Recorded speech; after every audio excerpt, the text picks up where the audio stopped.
কথায় আছে না, মেয়ে মানুষের কোনো আপনজন হয় না। সেটা কেন জানি না নিজের জীবন দিয়ে বারবার প্রমাণ পাচ্ছি। গুড মর্নিং সবাইকে, কেমন আছো বলো তো? দেখো, সকালবেলা সমস্ত কিছু গুছিয়ে নিয়ে আমি ভালো করে ঘরটার মুছে নিয়েছি। আর এখানে ম্যাডাম দুষ্টুমি করছে, আমি রান্না বসিয়ে দিয়েছিলাম। তো ওখানে ভেন্ডি আলু ভাজা হচ্ছিল, তো মাই সেটাই খাচ্ছিল। কোথা থেকে একটা বিস্কুট এনে হাফ খেয়ে এই যে ঘরে বিছানার উপর রেখে দিয়ে গেছে।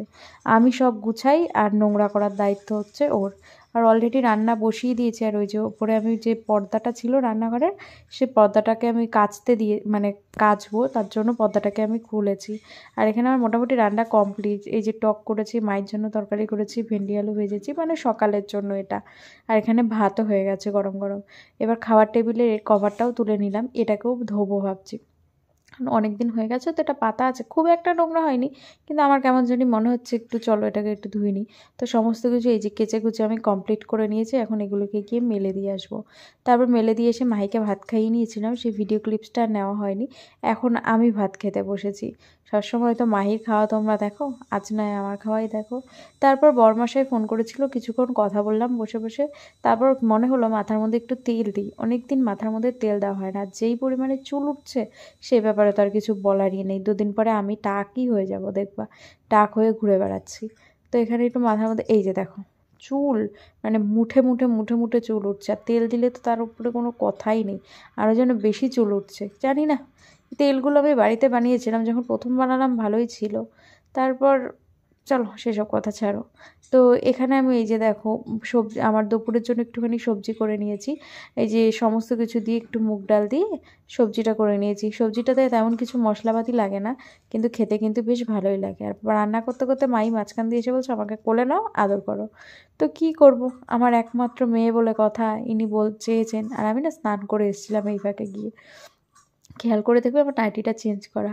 তো আমি স্নান করে এসেছিলাম। এখানে মোটামুটি তরকারি রেডি হয়ে এসছে। তরকারিটা এই যে তরকারি আমি নামিয়ে নিয়েছি, এরকম হয়েছে দেখতে। দেখতে যেমনই হোক, খেতে স্নান টান করে জামা টামা পরে আমাকে এখন বলছে তুমি এখনই স্কুলে চলো। আর আমি এতক্ষণ কাজ টাজ করে টায়ার্ড, আমি ওকে বললাম দাঁড়া, যাবো একটুখানি ওয়েট কর।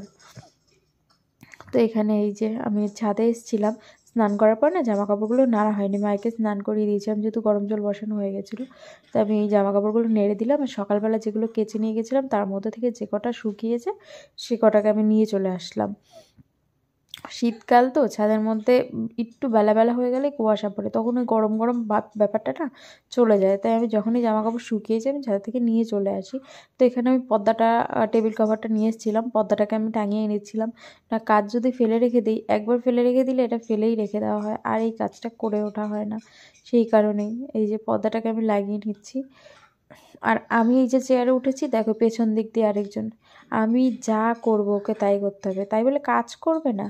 এই যে আমার পর্দাটা টাঙানো হয়ে গেছে, এবার টেবিল কভারটা পেতে নিয়ে জলের বোতল টোতলগুলো যেখানে ছিল সেখানে আমি রেখে দিলাম, ভালো করে গুছিয়ে রেখে দিয়েছি।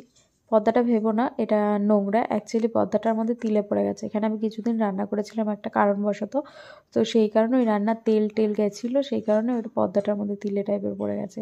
আর এখানে এই টেবিলের কভারটাকেও আমি তুলে নিয়েছিলাম, ধুয়ে দিয়েছিলাম। কভার তো না, একটা কাপড় পেতে রেখেছিলাম, তো এটাকেও ধুয়ে দিয়েছিলাম। তো সেই কারণে আমি এটাকেও এখানে পেতে নিচ্ছি। এটা পাততে গিয়ে অনেক ঝামেলা পোহাতে হচ্ছিলো, কারণ এটার মধ্যে নানান রকম জিনিস ছিল, নানান রকম ছোটো ছোটো জিনিস ছিল, এগুলোকে তুলতে হচ্ছিলো, পাততে হচ্ছিলো। আর মাইকে যত বলছিলাম ধরিস না বদমাইশি করিস না, ও তত বেশি করে বদমাইশি করছে। আমাকে আবার দেখাচ্ছে, দেখো বলছে এটা এরকম করে টাঙিয়ে রাখতে হয়, তুমি জানো না, তুমি এখানে রেখেছো, এরকম করে বলছিল।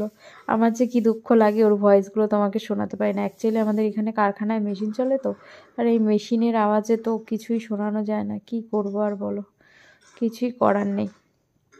তো মোটামুটি এখানে সব কিছু গুছিয়ে রেখে দিয়েছি। আর গোছাতে গোছাতে টেবিল থেকে একটা কলা এনে আমাকে বললো খাবোই। আমি বললাম হয়তো খাবে না, বকা দিচ্ছিলাম, কিন্তু পরে দেখলাম খেয়েছে। চলো তোমাদেরকে দেখাই, আমার জানালার কাজটা না সুন্দর উচ্ছে হয়েছে জানো। কিন্তু আজকে দেখলাম একটা উচ্ছে পেকে গিয়েছে, দেখো উচ্ছেটা কত বড়। আর ওপরে দেখো এই যে টিকটিকিটা, তোমাদেরকে আমি দেখাবো, ও এখানেই বেশিরভাগ সময় থাকে। আরও একদিন ভিডিও করলে আমি তোমাদেরকে দেখাবো, দেখবা। কেন উচ্ছে গাছটা প্রায় মরে, অ্যাকচুয়ালি সারটার তো কিছুই দেওয়া হয় না না। আর এখানে যে আমি তারপরে দুপুরবেলা মাইকে স্কুল থেকে গিয়ে, মানে স্কুলে নিয়ে গেছিলাম, স্কুল থেকে আসার সময় স্কুলের একটা ভিডিও আমি তোমাদেরকে আলাদাভাবে ছেড়েছি, দেখবো। ম্যাডামটা না খুব ভালো, স্কুলে ভালোই পড়াশুনো করায়। তো এখানে আমি ছাদের থেকে জামা কাপড়গুলো নিয়ে এসেছি স্কুল থেকে এসে। না এখন যদি আমি শুয়ে পড়ি তো সন্ধ্যা হয়ে যাবে, ততক্ষণে জামা কাপড় একেবারে ঠান্ডা হয়ে যাবে। সে কারণে আমি বললাম চলো ছাদের থেকে জামা কাপড়গুলো নিয়েই আসি। এই যে নিয়ে এসেছি, এগুলোকে আমি এখন গুছিয়ে রাখছি। এখন যদি গুছিয়ে না রাখি সন্ধ্যাবেলা এত অলস লাগে, আর মাহি ঘুম থেকে উঠলে এত বিরক্ত করে, আর ভালো লাগে না। সেই কারণে মাহি বাইরে খেলা করছে, আমি এই ফাঁকে এগুলোকে গুছিয়ে নিলাম। মোটামুটি এখন ধরো 2:30-3টা মতো বেজে গিয়েছে। তো এইবার আমরা মা মেয়ে শুতে চলে এসেছি। ম্যাডাম কখন ঘুমাবে জানি না, তোমাদেরকে টাটা বলে উনি ঘুমাতে চলে গেল। এখন দেখা যাক কখন ঘুমায়। তারপরে এই যে টাটা করে দেখো, বাই বাই করে দে। দুষ্টুমিতে কিন্তু ও সেরা, যত দুষ্টুমি করতে দাও আমাদের মাহি একদম সেরা। আমাদের মাহিকে দুষ্টুমি করতে দিলে পাক্কা। তারপর ঘুম থেকে উঠলো, ঘুম থেকে ওঠার পর আমরা এই যে আমি দোকানে গিয়েছিলাম, মুদিখানা কিছু সদাই ঘরে শেষ হয়ে গিয়েছিলো। আটা এনেছিলাম, সয়াবিন এনেছিলাম, মুড়ি এনেছিলাম, তেল আনলাম, তারপরে তেজপাতা আনলাম, এই ডিমের ট্রে আনলাম একটা, ডিমটা শেষ হয়ে গিয়েছিলো। তারপর মাই আজকে সন্ধ্যাবেলা আমাকে বলছিলো লুচি খাবে, সেই কারণে ওর জন্য আবার ময়দা আনলাম, লুচি করলাম। আর এই যে একটু সুজি করেছিলাম সাথে, ও তো আর তরকারি দিয়ে লুচি খেতে পারে না, সেই কারণে ওকে সুজি করে দিয়েছিলাম। আর এখানে আমি বাইরে 2-3টে ডিম রাখলাম, বাকি সবগুলো ফ্রিজেই রাখলাম। বাইরে একটু রিস্ক নিয়েই রাখলাম, যদি ইঁদুর টিঁদুর এসে ভেঙে দিয়ে যায়, এই কারণে অল্প একটু রাখলাম। তারপর ওনাকে সুজি দেওয়ার পর ওনার অবস্থা দেখো, অর্ধেক চামচ দিয়ে খেলো আর তারপর অর্ধেক হাত দিয়ে খেলো। তারপর গরম গরম লুচি করছিলাম, ওকে বললাম বস, তারপর ওকে একটা লুচি দিলাম। এই যে ম্যাডাম ছিঁড়ে ছিঁড়ে খাচ্ছে। এখন না আমি রান্না করতে গেলেও টুকটুক করে একটু একটু জিনিস নিয়ে নিয়ে খাই। ছোটোবেলায় কী যে কষ্ট লাগতো জানো না, ওকে খাওয়ানো নিয়ে আমি যা ভুগেছি, কত যে দুধ ফেলে দেওয়া হয়েছে ধারণার বাইরে। আর এখানে এই দেখো লুচি রেডি, আর হাফ সুজি আমাদের খাওয়া হয়ে গেছে।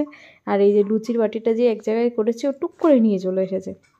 তাহলে ঠিক আছে চ, আমি ভাবছিলাম তরকারি না জানি মিশিয়ে দেয় সুজির সাথে, তাহলে তো ব্যাস সুজিটাও খাবে না লুচিটাও খাবে না। যে ও বলছে আমি নেবো, এটা আমার লুচি।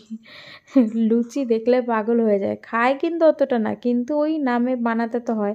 তা আমি ভাবছিলাম আমার জন্য রুটি করবো, তারপর বললাম আবার আলাদা করে করবো, সেই কারণে একসাথে লুচিই করে নিলাম। আর এখানে রান্নাঘর গুছিয়ে নিয়েছি কালকের জন্য।